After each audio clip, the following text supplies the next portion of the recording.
राधे राधे दोस्तों। आज हम आपको सुनाएंगे बैसाख माह में सुनी जाने वाली अमावस्या की व्रत कथा। अगर आप हमारे चैनल पर नए हैं तो प्लीज़ हमारे चैनल को सब्सक्राइब करें, वीडियो को लाइक करें और शेयर करें। एक गांव में एक बुढ़िया अपने बहू और बेटे के साथ रहती थी।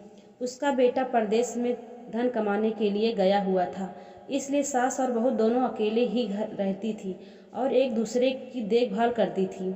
सास बहू में बहुत प्यार था, बिल्कुल माँ बेटी जैसा वह रहती थी। एक दिन बहू ने खाना नहीं खाया तो सास ने बहू से पूछा कि आज तुमने खाना क्यों नहीं खाया। तब बहू ने कहा, माँ जी, आज मेरा 3 पनौती अमावस्या, इसलिए मैंने खाना नहीं खाया। तब सासू माँ ने कहा कि बहू, यह व्रत क्या होता है, यह व्रत करने से क्या फल मिलता है, मुझे भी जरा बताओ। तब बहू ने कहा, माँ जी, 3 पनौती अमावस्या का व्रत करने में बहुत पुण्य मिलता है। घर में अन्न धन रहता है, सुख शांति मिलती है और अटल सुहाग मिलता है, पुत्र की प्राप्ति भी होती है। इस व्रत से प्रत्येक वर्ष अलग अलग खाना खाया जाता है। विष्णु भगवान के मंदिर में जल चढ़ाया जाता है या फिर किसी ब्राह्मण को दान दिया जाता है। इस व्रत में पहले साल शक्कर, घी और चावल से खाना खाया जाता है। पहले साल व्रत पूर्ण होने के बाद 1.25 किलो चावल और 1 पोटली घी और 1 कटोरी शक्कर दान में किसी ब्राह्मण को दे दिया जाता है। दूसरे साल जौ, घी और शक्कर में बना खाना खाया जाता है। जब दूसरे साल व्रत पूर्ण हो जाए तो तब 1.25 किलो जौ, 1 कटोरी घी तथा 1 कटोरी शक्कर किसी मंदिर में चढ़ाएं या फिर किसी ब्राह्मण को दान में देना होता है। तीसरे साल गुड़, तिल और घी से बने व्यंजन खाने चाहिए। तब तीसरे साल व्रत पूर्ण हो जाते हैं। आधा किलो तिल, गुड़ और 1 कटोरी घी इस मंदिर में चढ़ाया जाता है, फिर किसी ब्राह्मण को दान दिया जाता है। इसे 3 पनौती अमावस्या व्रत कहा जाता है। फिर बहू ने कहा कि इस व्रत का अगर संकल्प लेते हैं तो इसे पूरा करना जरूरी होता है। अगर पूरा नहीं कर सकते हैं तो सास बहू में झगड़ा और घर में अशांति आती है। तब सास ने बहू से कहा कि बेटी, मेरी तो उम्र हो गई, लेकिन तुम यह व्रत करो। और बहू यह व्रत प्रारंभ कर देती है, लेकिन एक दिन बहू ने किसी के कहने पर गेहूं से बनी रोटी खा ली और अमावस्या माता इस बात से नाराज हो गई। जो सास और बहू में बहुत प्यार से रहती थी, दोनों माँ बेटी जैसे प्यार था, अब उन दोनों में झगड़े होने लगे। सभी गांव वाले हैरान हो गए कि यह सब क्या हो रहा है। सास अपनी बहू से उल्टा सीधा ताने देने लगी और बहू अपने सास से लड़ने लगी। दोनों को इस तरह लड़ते झगड़ते देख लोग कहने लगे कि दोनों कितने प्यार से रहते थे, अब दोनों में क्या हो गया। सास अपनी बहू को ताना मारी और दोनों में लड़ाई होने लगी। तो तब सास हमारे घर तो जब हमारे घर में बहू बन के आई, तब हमारे घर की लक्ष्मी ही चली गई। सास ने कहा, जब से तुम हमारे घर में बहू बन के आई तब से हमारे घर की लक्ष्मी चली गई, तो तुम हमारे लिए शुभ नहीं हो। तुम्हारे कारण हमारे घर में क्लेश और शांति चली गई। अशांति का माहौल हर वक्त घर में रहता है। अब बहू को यह बात लग गई और अपनी सास से कहने लगी कि मैं आपके घर में अशुभ हूँ तो ठीक है, आपके घर से चली जाती हूँ, मेरी वजह से लक्ष्मी चली गई हैं, इतनी अशुभ है। दोनों सास बहू झगड़ा होने लगी। जब दोनों सास बहू झगड़ा बढ़ गया तब बहू ने कहा, ठीक है, अगर मेरी वजह से लक्ष्मी चली गई है तो तुम्हारे घर से मैं चली जाऊंगी। जब तक मैं लक्ष्मी लेकर नहीं आऊंगी तब तुम्हारे घर में पैर नहीं रखूंगी। सास माँ ने बहू से कहा, ठीक है, जा लक्ष्मी को लेकर ही आना। तब बहू ने कहा, ठीक है माँ जी, लक्ष्मी को लेकर आऊंगी, लेकिन मुझे यह बात बताओ कि लक्ष्मी माता मुझे कहाँ मिलेंगी। तब सासू माँ ने कहा कि लक्ष्मी तुमको समुद्र के बीच में भगवान विष्णु के पैर हुए दबाते हुए मिलेंगी। तब बहू यह कहकर चली गई कि अब जब तक मैं लक्ष्मी ले नहीं आऊंगी तब तक आपके घर में नहीं आऊंगी। लक्ष्मी माता की खोज के लिए जब बहू घर से निकली लक्ष्मी जी को खोजने के लिए, तब उसे बीच रास्ते में गाय मिली। वह बहू से पूछती है कि बेटी तुम कहाँ जा रही हो। तब बहू ने कहा, हे गाय माता, मेरी सासू माँ कहती हैं कि मेरे आने से उनके घर में अन्न धन की कमी हो गई और धन की लक्ष्मी चली गई हैं। मैं लक्ष्मी जी को लेने जा रही हूँ। तब गाय ने कहा कि बेटी, अगर तुम जा रही हो भगवान विष्णु से लक्ष्मी जी को लेके आओगी तो भगवान विष्णु को आपको लक्ष्मी जी के पास, मैं तो भगवान के बारे में पूछ लेना। कि बहू बोलती है कि ठीक है गाय माता, बताओ आपके बारे में क्या पूछूं। तब गाय माता बोलती है कि बेटी, मेरा जब भी बछड़ा होता है वह मर जाता है, जिंदा नहीं रहता। तुम भगवान से पूछ लेना कि मेरे साथ ऐसा क्या हो रहा है। मैंने ऐसे कौन से कर्म किए हैं जो मेरे साथ मेरी संतान नहीं रहती। बहू बोली, ठीक है गाय माता, आपके बारे में जरूर पूछ लूंगी। और यह कहकर फिर आगे चल देती है। और चलते चलते बहू को एक घोड़ी मिलती है जिसके गले में घंटी बंधी हुई थी। घोड़ी ने भी कहा, बेटी तुम कहाँ जा रही हो। तब बहू कहाँ जा रही। तब वह घोड़ी से कहती है, मेरी सास मुझे अशुभ कहती है और मेरे आने से उनके घर की लक्ष्मी चली गई हैं और मैं लक्ष्मी माता को ढूंढने जा रही हूँ। तब घोड़ी कहती कि बेटी, मेरे दुख का कारण भी भगवान से पूछ लेना। कि तब बहू ने कहा, जरूर पूछ लूंगी, यह बताओ कि तुम्हें क्या दुख है। तब घोड़ी कहती है, मेरे गले में यह पट्टा बंधा हुआ है, इससे बहुत दुखी हूँ। आगे जाते ही बहू को एक अंधा और बहरा बुजुर्ग मिला। वह बहू से अपनी समस्या भगवान से पूछने के लिए वह भी कहता है। तब बहू ने समस्या भगवान से पूछने को कहकर आगे बढ़ जाती है। आगे चलते चलते बहू को एक बूढ़ी औरत मिलती है जो हाथ और पैर से अपाहिज होती है और बहू से कहती है कि बेटी तुम कहाँ जा रही हो। तब बहू कहती है कि मेरी सास मुझे अशुभ कहती है, मुझे घर से निकाल दी हैं। मेरे आने से उनके घर की लक्ष्मी चली गई हैं और मैं उनकी लक्ष्मी को रूठ कर चली गई, इसलिए मैं लक्ष्मी को लेने जा रही हूँ। और तब वह अपाहिज औरत उससे कहती है कि बेटी, अगर तुम्हें भगवान मिले तो मेरी समस्या जरूर पूछ लेना। बहू कहती है ठीक है माँ जी। फिर आगे चल देती है। चलते चलते बहू बहुत थक जाती है और एक आम के पेड़ के नीचे बैठ जाती है। तब आम का पेड़ खुश होकर बहू से पूछता है कि बेटी तुम कहाँ से आई हो और कहाँ जा रही हो। बहू बताती है, वह लक्ष्मी को लेने जा रही हूँ।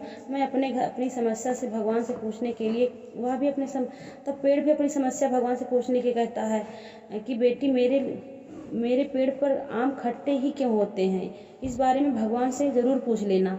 अब उसकी समस्या लेकर भी आगे बढ़ जाती। अब आगे बहू जाती, नदी मिलती है। वह बहू को बताती है कि तुम भगवान से पूछ लेना कि मेरी तलाई में पानी इतना मैला क्यों है, कोई भी इसे नहीं पीता। तब बहू कहती है, जरूर पूछ लूंगी। ऐसा कहकर वह आगे बढ़ जाती है। बहुत दिन जंगल में चलते चलते बहुत थक जाती है। उसे भूख लग जाती है, लेकिन उसे खाने को कुछ नहीं मिलता। अब वह इतनी थक जाती है कि भूख के कारण बेहाल हो जाती है और वहीं जंगल में बेहोश होकर गिर जाती है। उसी समय भगवान विष्णु लक्ष्मी के साथ वहां से गुजर रहे थे। तब माता लक्ष्मी विष्णु भगवान से कहते हैं कि हे नाथ, यह आपकी बहुत ही बड़ी भगत है, आप इसके दुख का निवारण करो। तब भगवान विष्णु कहते हैं कि संसार में बहुत ही जीव दुखी हैं, सभी को अपने कर्मों का फल भोगना होता है। उनको किस कर्म का फल भोग रहे हैं, यह है किस को दुख का निवारण करूं। तब माता लक्ष्मी ने विष्णु भगवान से विनती की और कहा कि वह भूखी प्यासी और इसे यहाँ से छोड़ दिया जाए, जंगली जानवर से अपना शिकार बना लेंगे। माता लक्ष्मी की बात सुनकर विष्णु भगवान एक साधु का वेश धारण करते हुए और बहू के पास जाते हैं और बहू को होश में लाते हैं।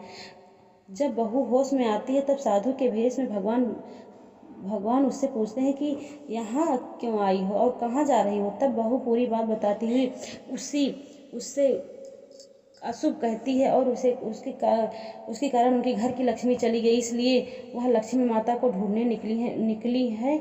इस बात को सुनकर भगवान विष्णु और माता लक्ष्मी प्रकट होते हैं और उनके साथ अमावस्या माता भी प्रकट होती हैं।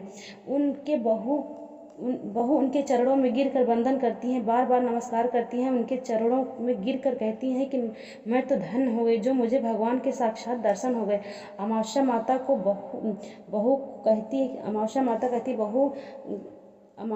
बहू को कहती है कि बेटी, तूने मेरे व्रत को खंडित किया है, इसी से सजा मिली है तुम्हें, लेकिन अब मैं तुम्हें माफ करती हूँ और तुम घर जाओ। तुम्हारा घर अन्न धन से संपन्न होगा, तुम्हारा घर सुंदर महल बदल जाएगा और तुम्हारी सभी मनोकामनाएं पूर्ण होगी। इस बात पर बहू कहती है कि मुझे रास्ते में गाय मिली और जो भी उसे मिलते हैं सबके बारे में भगवान से बोलती हैं कि उन सबका दुख भी दूर करो, और उसके पश्चात जो रास्ते में मिले उनके दुख के निवारण के लिए विनती करती हुई तब भगवान विष्णु बोलते हैं कि जो गाय मिली है वो तुमको उसका बछड़ा नहीं है, उस गाय ने कभी अपना दूध किसी को नहीं पिलाया है, इस वजह से उसके बछड़े जिंदा नहीं रहते। अगर तुम उसका दूध पी लोगी तो उसके बछड़े जिंदा रहने लगेंगे। तब बहू घोड़ी के बारे में पूछती है तो उसका भी दुख दूर करो। तब भगवान विष्णु कहती है घोड़ी पिछले जन्म में आटा पीसने वाली महिला थी, वह किसी को आटा पीस के नहीं देती थी, इसलिए उसके गले में चक्की के पाट बंधे रहते हैं। तुम उसके पाट खोल देना, वह बिल्कुल ठीक हो जाएगी। तब बुढ़िया उस बुजुर्ग के बारे में पूछती है भगवान से, तो बुजुर्ग उससे मिला, उस भी दुख दूर करो भगवान। तो बुजुर्ग की बात को सुनकर भगवान ने कहा उसने मंदिर नहीं गया और न कभी उसने भगवान के भजन सुने, तुम उसे मंदिर ले जाना और भगवान के दर्शन करवा देना, वह ठीक हो जाएगा। तब बुजुर्ग महिला ने अपाहिज के बारे में भगवान से पूछा, तो भगवान विष्णु बुजुर्ग उस अपाहिज को कहते हैं बुजुर्ग महिला है, वह अपनी जवानी में कोई दान पुण्य नहीं किया, इसलिए वह उसे सजा मिली है, उसके हाथ से दान करवा देना, उसकी विकलांगता दूर हो जाएगी। फिर बहू आम के पेड़ के बारे में पूछती है तो भगवान विष्णु कहते हैं कि वह आम के पेड़ ने कभी किसी बच्चे को अपने आम नहीं खाने दिए, इसलिए उसके सभी आम खट्टे हैं। तुम उस पेड़ का आम खा लेना, फिर उस पेड़ पर मीठे फल आम आएंगे। फिर बहू नदी के बारे में पूछती है, तब विष्णु भगवान कहते हैं कि जो नदी है तलहटी है, वह पिछले जन्म में देवरानी जेठानी थी, वह हमेशा झगड़ती रहती थी, इसलिए उसका पानी मैला था, तुम उसका पानी पी लेना, उसका पानी शुद्ध हो जाएगा। बहू ने भगवान विष्णु और माता लक्ष्मी और अमावस्या माता को नमस्कार किया, वह अपने घर को जाने के लिए निकल पड़ी। रास्ते में जो मिलता गया उन्हें सभी समस्या के भगवान कहे अनुसार उनकी समस्या दूर करती चली गई। सभी उसे आशीर्वाद देते हुए घर जाते उसका एक सुंदर महल में परिवर्तित हो जाता है तथा घर में अन्न धन भरा मिला। तब बहू सास से कहती है, सासू माँ मैंने सच ही कहा था कि आपके लिए शुभ नहीं हूँ, मेरे जाने से ही आपके घर की लक्ष्मी आई है, मेरे आने से ही आपके घर में लक्ष्मी आई, अब यहाँ पर मैं मरने के लिए जा रही हूँ। तब सासू माँ ने कहा, नहीं बेटी, यह सब तुम्हारे पनौती अमावस्या व्रत का फल है, हमें मिला है, तुम यहाँ पर ही रहोगी, कहीं नहीं जाओगी, तुम मेरे घर की लक्ष्मी हो, तुम्हारे कारण ही यह सब हुआ है। और सास बहू दोनों मिलकर रहने लगी।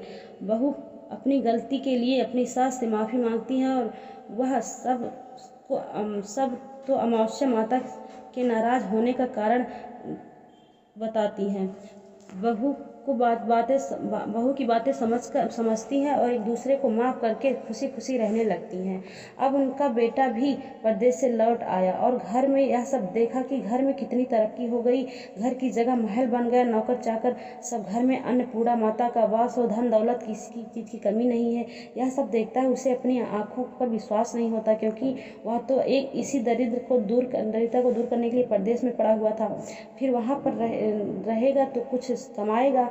जब वह अपने गांव अपने घर आता है तब यह सब देखकर बहुत आश्चर्यचकित होता है। उसकी माँ उसे सब बातें बताती हुई, कैसे 3 पनौती अमावस्या का व्रत करने से तेरी पत्नी ने यह सब व्रत का कमाल है, तेरी पत्नी के यह सब व्रत का कमाल का फल है, इसीलिए माता लक्ष्मी की कृपा हमारे घर पर हुई है। 3 पनौती व्रत करने से सारे दुख दूर हो जाते हैं। इसी तरह लोग खुशी खुशी रहने लगे। वह सब बेटा भी बहुत खुश हो गया। 3 पनौती अमावस्या की पूरी कथा आज हमने आपको सुनाई है। दोस्तों, जैसे माता लक्ष्मी उस बहू के घर आई है, वैसे सबके घर आना कहते हुए ओंकार भरते हुए सबकी मनोकामना पूरी करना। जो कथा कह रहे हैं और कथा सुन रहे हैं उन पर माता रानी अपनी कृपा अवश्य बनाना। बोलो अमावस्या माता की जय, बोलो लक्ष्मी माता की जय, बोलो विष्णु भगवान की जय, भगवान की जय। यह दोस्तों, अगर आपको यह कहानी पसंद आई हो तो प्लीज़ चैनल को सब्सक्राइब करें और वीडियो को लाइक करें, शेयर करना ना भूलें। जय श्रीमन नारायण।